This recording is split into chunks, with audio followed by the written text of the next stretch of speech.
Hello everybody and welcome back. We're delighted to have you with us.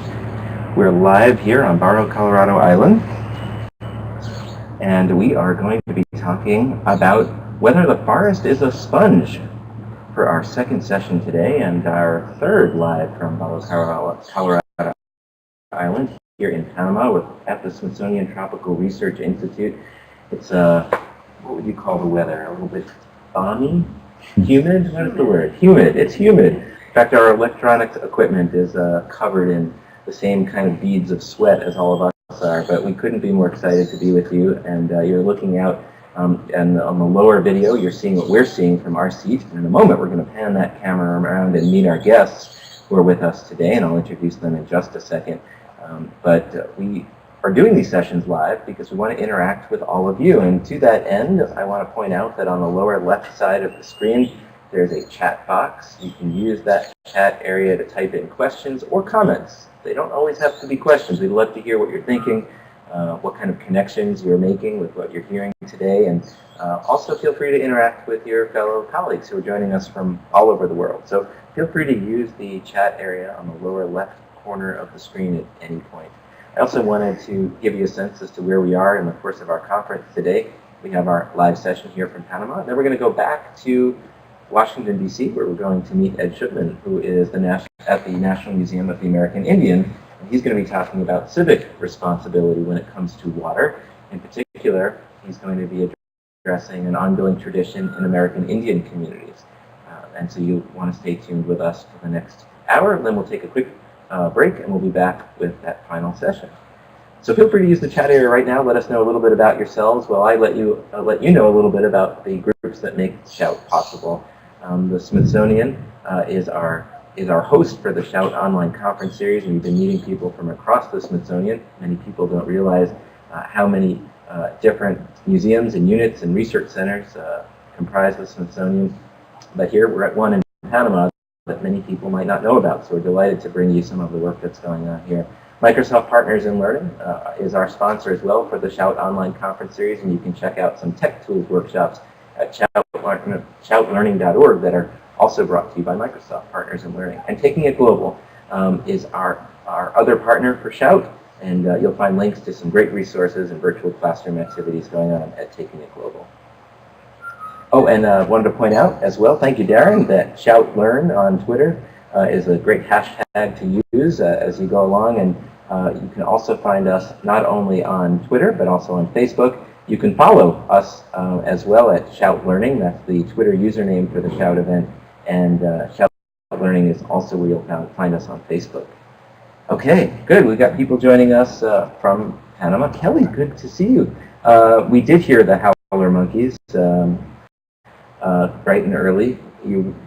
Kelly warned us about some kind of natural alarm clock. We didn't know what it would be, but it's the most incredible sound of the howler monkeys staking out their tree for the day and their territory here in the incredible forests of Barrow, Colorado Island. So I'm going to go ahead now and invite all of you to be part of our event as you are already, and continue to share your comments in the chat area. And I'm going to go ahead and introduce who we have joining us with us today. I'm going to hand the camera around, and I'm going to turn my camera off so that you can see our three special guests coming up on your screen. So I'm going to actually see who we hit first with the camera. Joining us right here is Dr. Michiel van Breufel. Yes. Oh, I tried that so hard before we started, and then you didn't go. You did a good job. Thank you. There was a slight look of disappointment on your face, but by the time we're done. Michiel is a postdoctoral fellow at ELTI, the Environmental Leadership Training Initiative, and to his left is Jefferson Hall, who is... You did that very well, by the way. Thank you, Jeff. You nailed that. Jeff is a research biologist at ELTI and also joins us today on Barrow, Colorado Island. And to his left is the director of ELTI. That's Javier, Mateo-Vega. Good to see all of you. Thanks for joining us. Oh, it's our pleasure to be here. So is the forest a sponge? That's topic? Who's gonna Well, I lead think into I'm going to that? start off with that, and hopefully we will have some resolution to that question by the end. So I'm going to talk a little bit today. We're going to talk about the Agua Salud project here in Panama, and it's a project that I have the distinct privilege of leading here. It's really a privilege to be a research scientist at Smithsonian Tropical Research Institute. Pleasure to lead the Agua Salud, and pleasure to work with my colleagues here. The Agua Salud project is an ecosystem services project in the Panama Canal Watershed. Well, an ecosystem, hope we all understand that it's all the collection of all the animals and plants and organisms in some sort of a coherent ecological unit. Could be a forest, could be the lake behind us, could be a coral reef. So we're trying to study ecosystems and all of their interactions with the physical and biological sphere, so the soils and the water. And in terms of ecosystem services, whether we realize it or not, we get a lot of goods and products. We get a lot of things that come from nature that we use in our everyday life. So here we go. Let's see if I can do this. And there we go. So the first question, which is really the theme of all of the conference, is how essential is water? And we see water in our everyday life. We see there's a lake behind us, Gatun Lake, and there's boats that go through in the Panama Canal. We see rivers. We know we have lakes for water skiing.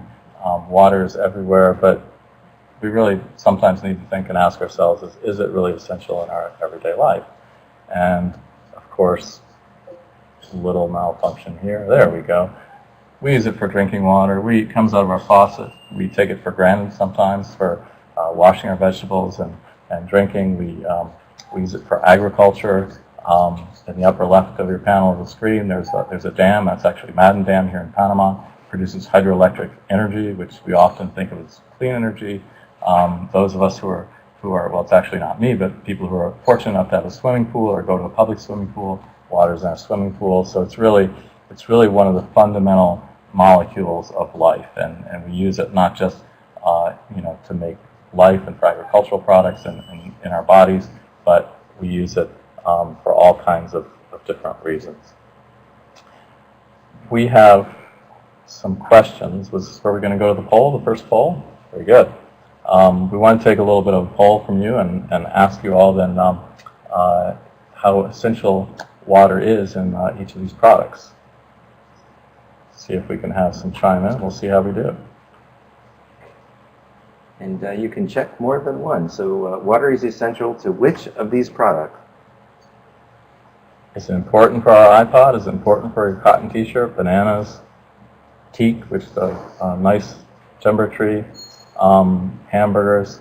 Nice to see that we have quite a few people selecting all of the above. Of course, it's actually important in everything that we have. Did you want to leave that on a little longer? We're okay. Very good. So sometimes we don't think about it. If you get a cup of coffee, one cup of coffee, you might put, or those who make coffee would put coffee in the coffee maker. So you think a cup of water, a cup of coffee has how many cups? How much water goes into making one cup of coffee? Anybody have any guesses? And you can go ahead and use the Q&A box on the left. Go ahead. How many cups? This is where I go. One cup of coffee takes 37 gallons to make. And so for those of us who don't remember what a gallon is, I have a gallon jug here for milk. Of course, we have gallons that, you buy gallons of gasoline in your car, at least in the United States. But a gallon milk jug right here looks like this. It takes 37 of these just to make one cup of water. And coffee. So it's not just one cup of coffee. It's not just the coffee water goes in your coffee pot, but to grow the trees, to make the beans, for all of the agriculture that goes along with it, to transport the coffee to the grocery store takes quite a bit. A little bit of surprise. Let's think about how much it takes for one hamburger. What do you think? One hamburger. One you just hamburger. saw 37 gallons for one cup of coffee. How much water is involved in bringing one hamburger to your plate? If you guess between 4,000 and 18,000 gallons, it's almost mind-boggling. I mean, who would think that it takes that much to make the hamburger that you might buy at your local restaurant chain? It goes in, where does the water go to? Producing the cattle, the beef that goes into it, producing the wheat that goes into the bread, producing the tomatoes and onions if you like them. If you don't like them, maybe down towards the 4,000. But anyway, it takes quite a bit of water just to produce. And Jefferson, Jefferson, you said how many? Who would think it would take so Yeah. much? None of us. We were all wildly off. Our guesses ranged from 10 gallons to 100 gallons to 200 gallons, but nowhere near 4,000 to 18,000. 4,000 to 18,000. Yeah, it's hard to believe. It's this concept of the water footprint takes a lot of water from so many different ways just to produce that. A pair of jeans. Well, Javier and I are both wearing jeans today. I see that you guys are wearing jeans. How much water do we suppose it would take for a pair of jeans? And what are we thinking? I wonder if the Any students guesses? at Mesa, Arizona have a guess on this one. I see Jonathan Flake and his class down there. How much water is involved in making a pair of jeans? We don't even think necessarily about water being involved in the process. What's more, how much? Not at all. Well, no. In fact, it takes about 1,800 gallons. So here's our gallon jug again. It takes 1,800 of these to make a pair of jeans. So cotton uses a lot of water to grow it. Fertilizer, everything that goes into it takes a lot of water. Here's one that actually I also find quite interesting. How much does it take? So if you have a bottle of water, we buy water in the store. Sometimes bottled water, we think of it as healthy, it's clean, it's good, it's people do it. How much water goes into producing this bottle? Is it just the 8 ounces or the pint that goes into it? Well, people are now, the numbers are going up on the guesses, as mine are as well. Thousands and thousands now. Here we are. So now that I've set you up with a hamburger, 18,000. Well, in fact, it actually goes about a little less than 2 of our gallon jugs here. So not as much, but that's just to make the plastic. So the water that goes in your water bottle, your pint of water that you buy at the store, is really almost 2 gallons just to make that. It's not just the water that's in the water bottle. So all of this is we're just trying to drive home the point that water is really essential in our everyday life and in ways that we don't even think about it. There's a question from a student in Shelby Brett's class in Kutztown, Pennsylvania, who says, how are we doing in terms of reusing any of that water that's used in these processes? Some places are doing better than others. It's ask a scientist, which I am. A question I'm always going to say it depends. There's always qualifications on the answer. So some places do a lot better than others, and probably in some of the drier climates in developed countries do better. I think Javier is going to have some interesting statistics, though, on how much water people use in a few minutes. Let me give you an interesting fact. Countries like Singapore that don't have water, and they call it new water, and it's actually fed back.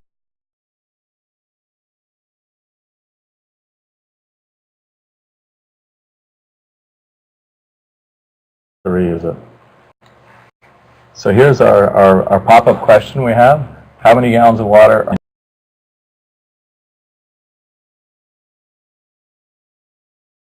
of gallons, like the stars? That's showing my age there. Well, it looks like we have pretty good. People have locked in, I think, on the answer, because in fact the correct answer is between 6,000 and 8,000 gallons. But it's an awful lot of water just to produce the clothes that you have in your body. It's amazing. So I think now I'm going to pass this on to Javier.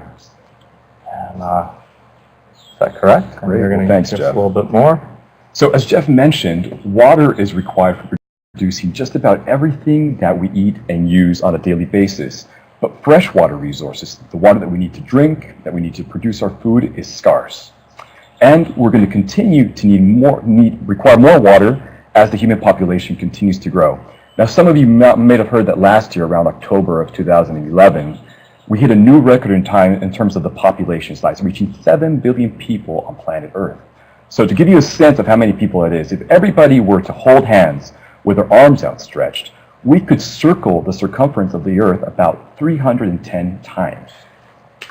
Now, when Jeff was born, which was not that long ago, but way before I was born, Yeah, here we go. there were about 3 billion people on Earth. So during his lifetime, the human population on this planet has more than doubled. Which is fairly mind-boggling. It is mind-boggling. Yeah. And we expect, based on projections, that human population is going to reach over 9 billion people by the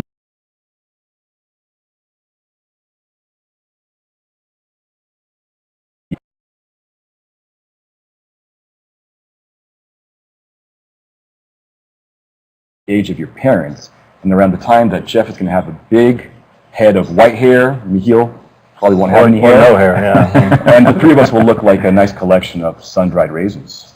So what we know is that historically and currently, water consumption is greatest in developed countries, like the United States, like Canada, like many Western European countries. In the case of the United States, for example, we know that each person consumes every single day, on average, approximately 2,057 gallons of water through direct and indirect use. Direct use is the water that you use to bathe, the water that you use to brush your teeth and wash your hands and to water your yard. But we also use water indirectly through all of the products that we utilize, as we saw from Jeff's part of the presentation. In comparison, people in the developing world use significantly less water. For example, in the Democratic Republic of Congo, people consume each day approximately 400 gallons of water. This is 5 times less water than is consumed in the United States. And then in countries which are transitioning from being developing to developed countries, such as Brazil or South Africa, people are consuming just under 1,500 gallons of water. Now, what is concerning about these figures is that population growth is continuing to grow at breakneck speed. And the greatest growth is occurring in the developing world, where people are beginning to adopt consumption patterns which resemble those from the developed world. So we're going to have more people on planet Earth consuming a lot more products, consuming a lot more water. And so that begs the question, where are we going to get all of this water from? And so before we answer that question, we first need to understand, where does water come from? And that's what Jeff is going to talk about now.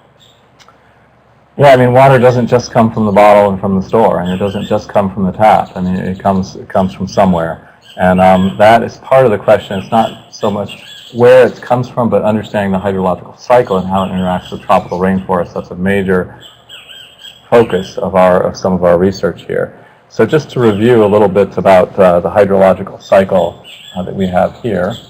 And I shall, if you bear with me, I'm going to go to my little clicker here. So, of course, there's frontal storms, and there's lots of reasons that causes raindrops, water to condense, and leading into precipitation. So we get locally here in Panama, we get it comes through the clouds and comes in rainwater, rains on the mountains or the hills or where it will be. Oops, that was my clicker. How's that not moving? I did. Click it one more. There you go. There you go. Hold down the mouse. Oh, hold it down. There we go. So we have precipitation. Rain comes down the hill slopes into the forest, down the slopes, and then we have what we call, this red arrow here is overland flow. So that's one of the pathways. There's multiple pathways that water can take once it hits the rainforest or once it hits the ground, how it can move through the ecosystem. And one way is just over the top of the soil into the stream, overland flow, and down it goes down the stream. Another pathway is that it can go through, it hits the leaves, which are part of the crown of a tree, so all the branches on trees have all leaves, and we call all of the branches the crown, falls through it, so that's what we call through fall, hits the soil. Instead of going overland flow directly into the stream, it can infiltrate, or it can seep into, either slowly or quickly, there's big debates about it, into the soil. And we're really interested in what happens in this soil matrix. And as we'll be talking several times today, we'll make this reference to this idea of what we call a sponge effect. So one of the biggest questions in tropical hydrology and intersections with ecosystem science is the tropical soils in a seasonal climate, so where there's a dry season, a distinct dry season, will these soils to some extent absorb water in the wet season and then release it slowly in the dry season? And that starts here with infiltration. Does it go in? And then does it seep out through what we can call base flow, for example, into the stream? So it's not taking the direct pathway across the top of the land into the stream, but it's gone over through base flow. And then, of course, completing the hydrological cycle is from the soil. We have plant uptake from roots, and I had the privilege of listening in a little bit on our last webcast, and we heard about transpiration and evaporation, evapotranspiration. Plants will move water up through their system into the leaves, and it crosses across the leaves in the process of photosynthesis. So how plants capture carbon actually from the soil, from the atmosphere, and turn it into energy and other plant products. But then there's a water cost, and so water leaves the system through evapotranspiration, and then the cycle continues on back into the system, and can have precipitation. So this is a really, admittedly, simple hydrological cycle. It's way more complex, but we're studying key places where the interactions of land and forest with the hydrological cycle, how that can affect the water balance. And I do want to point out here, we have this nice drawing here, this what looks like a bit of a dam. It's what we call a weir, and we'll be talking more about that later too. A weir is simply a dam or a barrier. Water flows across it in the stream, but in a controlled flow, so it allows us to measure more carefully the water that goes through the stream. So in order to do our research properly, we have to very carefully quantify water in all of the compartments, and the way we control flow in the water and measure very carefully is through water across the weir. That's one of the ways. And Jeff, we have a good question that's come in from Julie in Birmingham, Alabama. Do we know how long it takes to go through the water cycle? Ask a simple question, and it depends. You know, there's some really interesting words. I don't know if you ever saw or heard of the movie Waterworld, but I have some hydrological colleagues who talk about the dual water worlds. And so there's some interesting research that's come out of Oregon showing that the first rains of the year can enter into the soil, and it can be held there until all the rains end and during the dry season. And then so some of the water can pass really quickly through the system and move and kind of shunt through very quickly, and some of it can be held for quite a long time. So you're going to get tired of asking questions because it depends. It depends seems to be the one that scientists will give more often than not. So we'll pass this on to Michiel, and he's going to talk to us a little bit more about why forests are important. Yes, thanks, Jeff. So why is forest important? So Jeff has been making very clear that forest and trees might play a very big role in the water cycle. So forest definitely is considered to be very important for water. So, but forests are also very important for a lot of other things. Maybe the viewers, maybe some people have some ideas why forests could be important. I kind of jumped ahead on you. That's okay. Let's find out from folks what kinds of things, for what kinds of things do you think water is most important? Or the forest. Or the forest, excuse me. Forest and trees, I think people can come up with a lot of different points fairly easily. There you go. Here we go. So forest is very important for biodiversity. Forest is important for the plants and animals that live in the forest. The forest provides a habitat for plants and animals. That's important. And that would be Jason's response, which is animals need something to drink. So that would exactly. So that's directly, plants need water as well. So forest is not only important for water, water is also very important for forest. So if you have an area where there's very little rain, you have a very different kind of forest and vegetation than in very wet places. Another thing is that those plants, insects maybe, microorganisms, might provide the building blocks for medicines which are on the market. So a lot of the medicines which are nowadays on the market, which you might be using, or have their origin from forest elements like plants and animals. And very clear example might be timber. So we use timber, wood for a lot of different things, like building houses, like making furniture. I think you will be surprised how much of our wood, how much of our products which we use in our houses is coming actually from timber from the tropics. Other things like non-timber forest products, like fruits and nuts. The Brazil nut might ring a bell with people. Bushmeat is imported locally for people. Products for making handicrafts like fibers from bamboo or from lianas. So chewing gum, actually, the original element for chewing gum is coming from the rubber tree. So There are a lot of different materials we use in our daily life. Just like with water, you might not even realize it comes from the forest. So forest is definitely very important for those. Another thing which you might have been hearing about is the climate change. So climate change due to the huge amount of carbon coming into the air by the production of burning of petrol, of gasoline, but also by the cutting of forest and trees, because trees contain a large amount of carbon, just like we all contain a lot of carbon in our bodies. Everything which is living contains a lot of carbon. It's really a building block of life, isn't it? It's a building block of life, one of the main, just like water, actually, water and carbon, I would say. So cutting down trees and burning them brings all this carbon in the air, like in the form of CO2, which blocks heat, traps heat from the sun, which creates the climate change effects. Another thing is would be controlling erosion, which is actually related to water, not so like controlling flooding, controlling this overland flow Jeff was just mentioning. Mm-hmm. If you have a lot of water coming down over the surface of the soil, it takes a lot of the soil with it. Maybe you can show that in the next slide. Okay, so keep on. Yeah, let's go keep on. Okay, there we go. So in this case, this is an example of erosion control by water. Here you see, it's not very clear perhaps, you see two streams coming together, to the left and to the lower right corner. So they're coming together in, you see that the lower part is more muddy. So it's not as transparent, it's a bit whitish reddish. That's a lot of soil in the water. That's a lot of, and in the upper corner, marked by the dotted line, you see much clearer water. It's a bit darker, it's clear, it's transparent. So the water from the left, the upper part, comes actually from a watershed, a piece of land where there is forest. And the lower part comes from cattle pasture, without trees, or much less trees. So that is a very clear example, which is very well known, of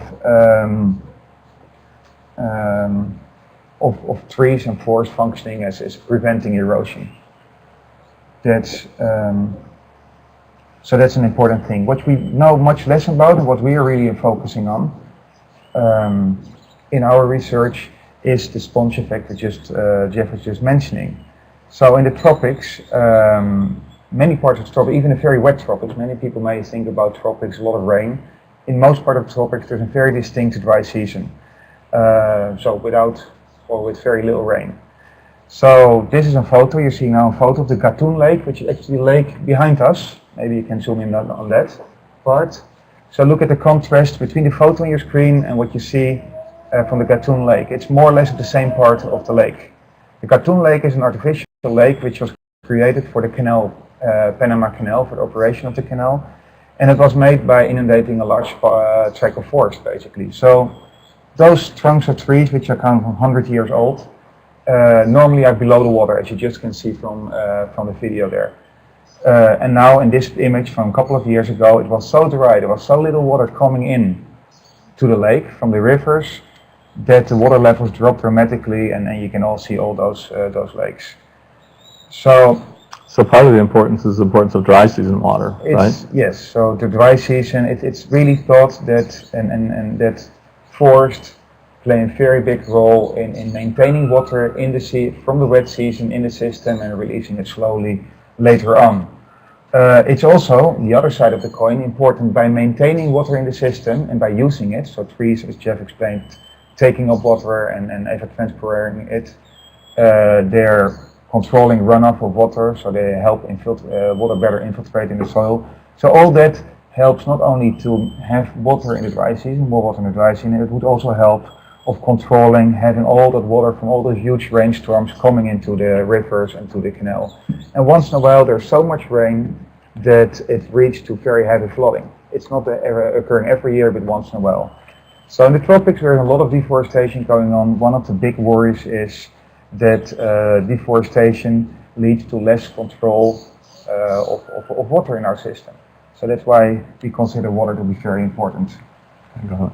Maybe Jeff now can explain a bit more about how that works actually. So, brought a few props here, and I'm not to be trusted with these, but the idea of the sponge effect. I mean, this is, some people think, and you know, if you ask, I hate to say it, if you asked me 10 years ago, I might have said the same thing, that of course, there's this idea of the sponge effect. So again, do forest soils serve like this, like a sponge? The idea of the sponge effect is on the left part of your diagram. You can see the profile with trees on top of the forest soil. Will this sponge, during the dry season or during the wet season, if you take it here, will the soil fill up with water like this sponge, and then it drips out slowly like this during the dry season? As Michiel was saying, this question of dry season water, I mean, it's a bit of an exaggeration, but is dry season water is almost worth its weight in gold. I mean, people in the tropics, in seasonal tropics, there's plenty of water. In fact, there's more water than they want to have sometimes during the wet season. But during the dry season, especially with population growth, like Javier was saying, people are going to need more and more water. Dry season water can be rare. So managing for dry season water, managing for the sponge effect, but first we have to really understand if it does exist. And that's really one of the focuses of what we're doing here. And the flip side, as Michiel said, is the idea that during the wet season, during big rains, can the forest temper or moderate or kind of buffer those big floods, those peak floods? And that's a big focus of what we're doing here in our project, in our ecosystem project. It's part of that interaction. And so right now we're going to go ahead and cue in. We have a little video. We're going to fly in on Google Earth, zooming in to our field site and to Panama. So let's see how we do on this. Panama, of course, is right here between the Americas. This is the country of Panama.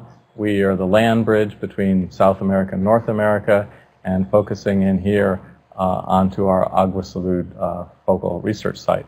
And so if we can just keep that, or if we go out to the next slide, let's see. The next slide, I believe, has it. Oh, here we go again, focusing in into our field site. So this is actually a view, an image, a satellite image that's on Google Earth that was taken of our field research site. And you may not quite get what's going on here, so I'm just going to take a minute to explain, and we can talk forever about our research site here if you'll let us. But the point is, so here we're right up against Soberanía National Park, which is below this green arrow. There's a lot of darker forest. It looks like the top of broccoli, right? I mean, that's the way a forest canopy looks from a satellite. And then above our broccoli, where you see a lot of light areas, that's deforested area. And all this area that I'm screening around with the green arrow, this is in what we call a mixed land use matrix. There's all kinds of different land uses. People are doing different things there. And so what we do at one level is that we work at the level of the watershed. And so the watershed would be all of the land that's bounded from which, when water falls into it, it all runs into a single stream. So you have ridges, and on top of ridges are usually the divide between one watershed and another. And so we can use these paired watersheds, or compared. If we know a lot about every watershed, we know the soils, geology, everything's the same, we can compare treatments between land uses, a forested watershed to a deforested watershed, and we can just simply measure how much water is in the watershed to get at these sponge effects. So we're studying an old-growth forest here, which is in Soberanía National Park. We work very closely with ANAM, the National Environmental Authority. We're privileged to do that. But also, I should have said, we work with the ACP, the Panama Canal Authority, is a big partner. They have a big vested interest in water, dry season water, for the functioning of the Panama Canal. We have a cattle pasture here. This is a deforested landscape. So the most basic question on the sponge effect is, would this pasture have less water during the dry season than our forested catchment does? And so that's, or more importantly, the forested catchment have more watershed. We're going to talk a little bit about some plantations that we're doing, some mixed species, native plantations. We've learned a lot about how to grow native trees here in Panama. We'll talk about those that how that interacts with the hydrological cycle and other values that Michiel was just mentioning. I'm going to point out this silvopastoral catchment. So this is an improved pasture, improved cattle pasture. It doesn't have just, devoid of trees, but we plant trees to improve the production of cattle, of beef and milk, but also and health, but to see if we can improve this idea of a sponge effect if it exists. And we'll get to that in a minute. And then we have a shade coffee plantation too. So again, instead of having completely sun-grown coffee, adding more trees, how does this affect this notion of the sponge effect? So this is our landscape scale view of all these different watersheds that we're working in the Agua Salud project. And how do we do this? Well, we have different instrumentation. And so you saw that gray bar going across the river, which I said was like a dam, which is a weir. That's on our far right. On our far right here, we have a cement barrier that's built with the angle is measured very carefully. The water flows across, and the hydrologists on the project are able to very carefully measure the flow of water that comes across that. And there's like a little bathtub in front of it, and we call that a low flow box to really very carefully measure, even with more precision, how much water we have during the dry season. So this is an essential tool to us in our research, to how much water is coming out of a stream, to carefully measure stream flow. The middle picture here, you see these two posts with something white and black on top of it. Those are rain gauges, and we have a rain gauge network. So we have to measure, in order to close the hydrological cycle, at the most basic level, we have to figure out how much water comes into our area and all the different land uses, all the different watersheds or catchments as we call them, and how much water goes out the stream. We have multiple rain gauges because, you know what?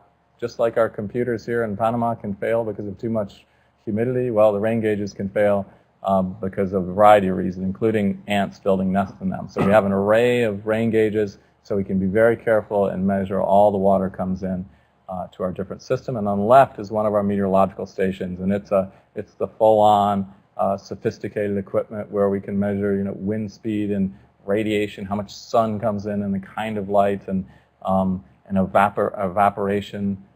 So we have to it really helps us close this hydrological cycle that we're doing. So we have a lot of, from fairly simple ways of measuring, or seem to be straightforward, build a dam across the river and measure the water that comes across it. But actually the sensors that my colleagues use to measure that are very sophisticated, to these meteorological stations, which are clearly very sophisticated electronics that we use to follow through. So there's a quick question that has just come in.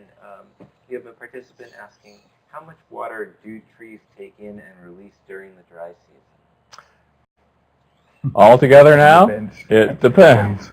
And part of that depends on the fact of whether or not they're deciduous trees or evergreen trees. So we have trees, and we're going to talk about that a little bit later, but there are trees, in the temperate zone during the winter, we know that trees lose leaves, and they can be deciduous, so they shut down. And so because water is used and leaves the plant through the leaves, and that's where photosynthesis happens, if it's a deciduous tree, it's completely shut down. And we have those here in these seasonal forests too. And then we have evergreen trees that keep working, keep growing all through the dry season. And some of those, the distribution of where you find the trees is determined in part by how wet it is, because they can use a lot of water throughout the year. And if they don't get it, they might not have a way of avoiding drought by dropping their leaves or shutting down. They might die. So it depends. A forest on average uses somewhere between 300 and 600 millimeters. It can depend of rain at a point place per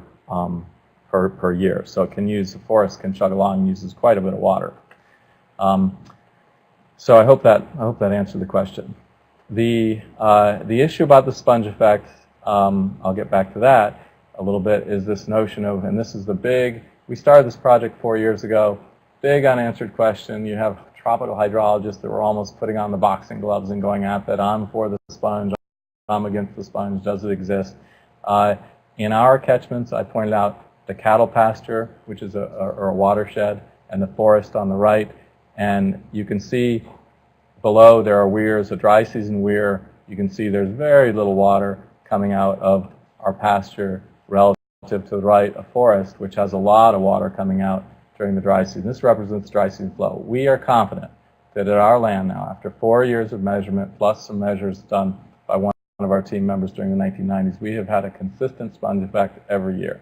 So for us, it's not really the question of does the sponge effect exist. We've documented, at least on our landscape, but we have to understand how it works. And that gets really technical, all of the physics that allows for the sponge effect and how it changes between wet years and dry years and all that. So there's a lot more science to be done to understand it, and then to build these models so we can understand it in other ecosystems. We're also including much more different type of land use again. We have a lot of different types of land use, and that that goes to the point of can we restore the sponge effect now that we've seen it, and how we'll get to that a little bit later. And on the flip side, we also have documented that during with the wet season, the storm peaks are buffered, or they're a little bit milder, or can be fairly mild than during, so moderating some of these floods. So those are important results, but in order to take it beyond our research site, we need to understand how it works. So what do you know from what we have been talking about? So what are forests important for? For forests regulate water flows. I mean, Jeff has been talking about that extensively, how they influence water flows, the sponge effect, increased infiltration of water in the infiltration of water in the soil, control of flooding, etc. So it's definitely very important for water with a clear sponge effect in our lens. I mentioned already before that forests provide a greater carbon storage. Again, carbon very important in the context of climate change. Forests not only release a lot of carbon when they are cut down and burned to be converted for agriculture, for example, but they also have the potential to capture a lot of carbon when they're regrowing. So forests do provide a very important tool to mitigate climate change effects. Forests are incredibly important for biodiversity, for maintaining biodiversity. So all the plants, the animals, most of them need a forested environment. That's their habitat, that's the only place where they can survive. That's a clear point. But what we also know, a bit what Javier was telling us about population growth, about growing demand for a lot of different products, which are not necessarily from agricultural landscapes, which are not necessarily compatible with forests. So there's a lot of different pressures for the same piece of land. So in the Amazon, for example, you probably have heard of large-scale deforestation, which is because there's a large demand for soya. There's a large demand for meat. So that's forests being cut down to convert the land for the production of agricultural products. And those agricultural products, like the soybeans, can be exported to the United States. Yes. So there's a big cycle. I think even a large part is even exported to the United States, and they're using also a lot of water. So there's really a different pressure and a threat to forests. So the threat to the forest, we already mentioned it, doesn't mean a threat to our water and all the other commodities. So a question which we're already want to focus on, like Jeff already mentioned more or less in our project, is can we have it all?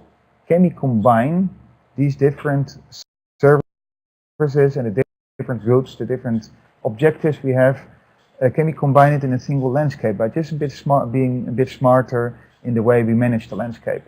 So how can we combine trees? How can we combine forest with the production of, for example, cattle, with the production of all kind of other different products we have been talking about before within one landscape?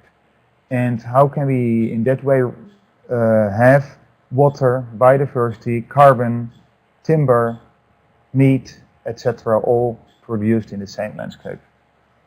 So that's what we're doing in 3 big experiments. We are working on one in which you try different ways of producing timber in the plantation Jeff was mentioning before. We are looking at coffee, combining trees and forest and the production of coffee, and we are looking at how we can combine in the silvipastoral watershed Jeff mentioned, how we can combine the breeding of cattle together with trees and forest in the same landscape. And we want to see how these different ways of producing these different commodities and services and goods affect flows of water in the system. So this is really the challenge. How can we have it all? And as we go back to looking in Panama, you can zoom on in there again. We start from our Google Earth. Down we go.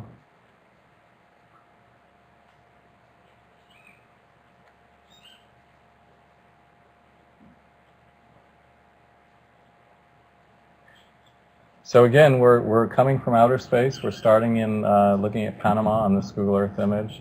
And as we zoom in to our field site, there's the canal on the left. We just missed it. And here in the right we have our native species watershed in the upper right-hand corner. As we move on in, of course, as scientists, we're not just going to plant just one treatment in our watershed. At the watershed level, we want to have a native species plantation. We have lots of different treatments where we combine trees to try to get at, in our plantations, this issue of can we have it all? And so within our plantations, I think I have that going, we have planted lots of different treatments, which include, this is a 2-year-old monodominant, or just forest of just one kind of the trees that we plant, which is a spiny cedar or Pacura cannata, which is a high-value timber species. And here we have same-age tree, actually, of Terminalia amazonia, or amarillo, it's known locally, which is another valuable timber tree. So we're growing these trees in monoculture plots, so all of the same trees are in one plot versus the mixtures, and then trying to understand which one has more of the different service that we have. And so the more of the different carbon, timber, water. Yeah, exactly. So here in the middle here we have a plot that is that looks like we had a lot of dead trees there, but we don't. In fact, this goes back to the question that we had earlier about how much water does a tree use. We have deciduous trees here. So here we have a mixture. This is our Pacura, which all are the kind of dead, spindly things that look there. They're not dead. They automatically lose their leaves in the dry season no matter what. They've shut down. And our Terminalia, which is using a lot of water. So we call this the potential for a complementary use of resources or water use. The Terminalia are benefiting to some degree from their neighbors that aren't using any leaves. They're getting all the water. That their neighbors are not competing for water. And on the right here you can see a Pacura, a close-up of it, the stem with all its spines, and the root system below that, where we've actually dug up these trees. They have a big taproot, this tree does, this species, and it can go down quite deep. So how the morphology or the anatomy or where the root systems go and where they get water during the course of the year is all part of this, trying to understand the technical aspects of smart reforestation. Versus on the left, and the smart reforestation, of course, is to have it all. The left, we have a root system of Terminalia, which has these kind of buttress roots. They just spread out on top of the soil, and they send these tiny little roots that can actually go quite deep into the soil. So the different ways of acquiring water we're studying their water use and putting them in combinations to see which ones can give us more bang for our buck. More timber or biodiversity, if we're interested in it, and more water, because we have a very big focus on water. And it's really that dry season water. And so this is where we're going at in our native species plantations. We're doing the same in our silvopastoral. We're planting trees and cattle pastures, and we're doing similar things in terms of the shade coffee. So we're studying all this at the watershed level and trying to see which one at the watershed level or the catchment, which one has more water during the dry season in these combinations. So back to Javier. So after listening to Jeff and Michiel, one can easily arrive at the conclusion that water is life. Water is necessary for all of us to remain healthy. Water is necessary for nature to remain healthy. We need water to produce food and to produce all of the things that we use on a daily basis, whether it's toothpaste or soap, computers, the clothes that you're wearing, and your homes. So if we accept that water is life, then we have to ask the question, what are the fountains of life? And by now, we hope, if you've listened to Jeff and Michiel, that you will recognize that the fountains of life are forests and lands that are managed and used with great care, such as lands that are being reforested. We often take for granted, as Jeff mentioned earlier, this connection between land and water. We often forget that every time we turn on the water faucet, we are drawing water from land and from forests, just like a straw. And it's really important to maintain that connection. Now, not everyone in the world is as lucky. There are many people around the world that don't have access to water on a regular basis, either to bathe or drink or to produce food. The estimates range between 800 million to 1.1 billion people on this planet don't have access to water on a regular basis. This is 3 to 5 times as many people as live in the US. And in many cases, these people don't have access to water because they no longer have forests or natural systems around their cities or their communities that can provide this fantastic service of producing, filtering, and regulating water. And in many places, there is water, but it's not necessarily clean. Or sometimes there's too much about it, particularly during heavy downpours, which can result in floods, and all kinds of damages. So this also tends to happen because there aren't any, or at least there's not sufficient forests or other natural systems that can help them buffer, that can help protect them from these increased water flows. So the question that one might ask is, how do we use science to make best decisions? Now, science is very interesting, it's fun, but it's also very useful. The result of research that, for example, Michiel and Jeff are doing is essential for our well-being because it can tell us what kind of land uses or land covers are most favorable for producing, filtering, and regulating water, whether it's mature forest, whether they're younger forests, whether it's lands that have to be reforested. So once we have a better understanding of how different land uses affect water flow and quality, we can make decisions about how we want to manage our forest, how we want to manage our agricultural lands. Now, in the image that you have in front of you, we see the city of Manaus, which is in the middle of the Brazilian Amazon. The dark green areas show areas that have forest. The lighter green areas show areas that have been cleared for other uses, including agriculture. And the white and grayish areas show where there are constructions. It's the city, where there are buildings and roads and other forms of construction. We can flip to the next slide. Yeah. So when we have the type of information that's produced in the research that, for example, Jeff and Michiel have, we can make decisions about how we want to allocate the landscapes that surround our communities and our cities for different uses, whether it's for forests that we want to protect or that we want to produce for timber, whether it's agricultural lands. And this information can also help us understand what are the best types of agriculture that will ensure that these landscapes can continue to produce and filter and control water flows. Now, there are many people who use this type of information. And because we're running short on time, we're just going to go over them very quickly. So farmers can use this information. For farmers who still have some forests on their land, they might want to put some aside of that land for the purposes of controlling water flows. They also might want to learn about different techniques for managing their agricultural lands, for growing food, for raising cattle that will not have a very strong negative impact on water resources. Also, government officials. There are government officials that are dedicated to deciding how land should be utilized and allocated. This is called land use planning. And so they are able to say, where should we do agriculture? Where should we protect forests? Where should we build new neighborhoods? Also, there are organizations that are dedicated to protecting forests. These are called conservation organizations, as well as groups that are dedicated towards rehabilitating lands that have been degraded. This is like curing the land, and it's a lot of what the work that Jeff and Michiel have described. So these organizations can also make great use of this information. And finally, all of you, and we would love to leave with you as part of your homework to speak with your teachers about how you can utilize this kind of research that Jeff and Michiel have described in your own areas.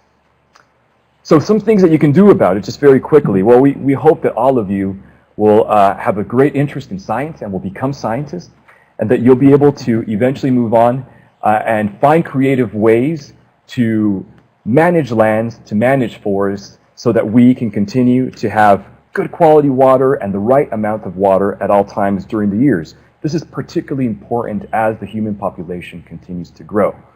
Also, it's really important to be aware of where your water comes from. Where are you getting your water?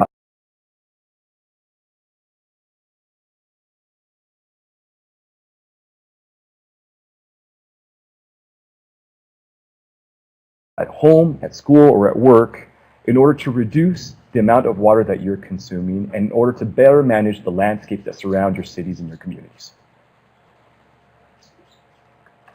Javier, Jeff, Michiel, thank you all so much for this really incredible talk that takes us from our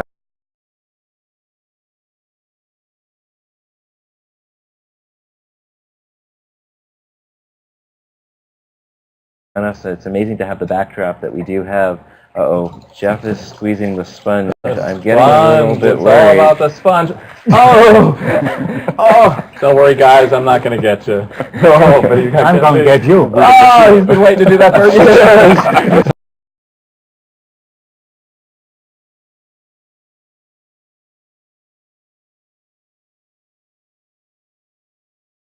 I guess one thing that doesn't depend is if you give 3 scientists a bucket of water and some sponges, there will be a sponge fight. It seems that there That's will a certainty. be, and we'll put you. We're happy to take any risks when it comes to sharing this incredible story and the work you're doing with so many people around the world. We're getting some wonderful feedback from everybody, including folks who are announcing that the sponge fight was underway. We'd really like to thank all of you for joining us. We want to remind you to follow us on Twitter. If you want to take a guess, here's a quick challenge.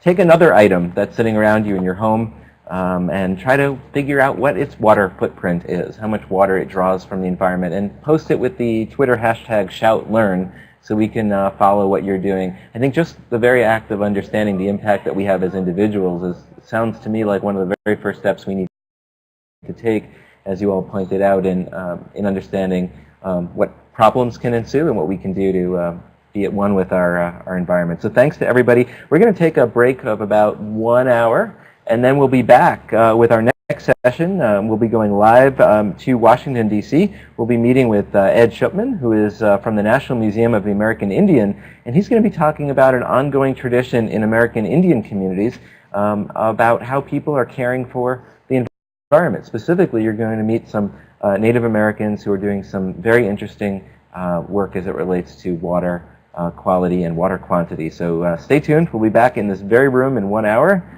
And thank you, Jonathan Flake, and Mesa, Arizona, Birmingham, Alabama, and so many other cities joining us from around the globe. And by the way, a special shout out to folks joining us as well from Bucharest today. It was great to see you logged in as well. We'll see you in...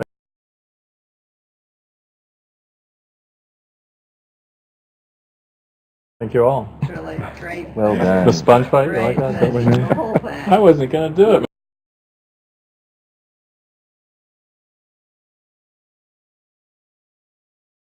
Yes? One more second. We'll see if we get any On the dry more one? comments. Release, I didn't think he was yeah, going to do release it. the thing. You're sorry, huh? No, I hit him with a dry sponge. I was doing the wet one and the dry one. You went for the wet one.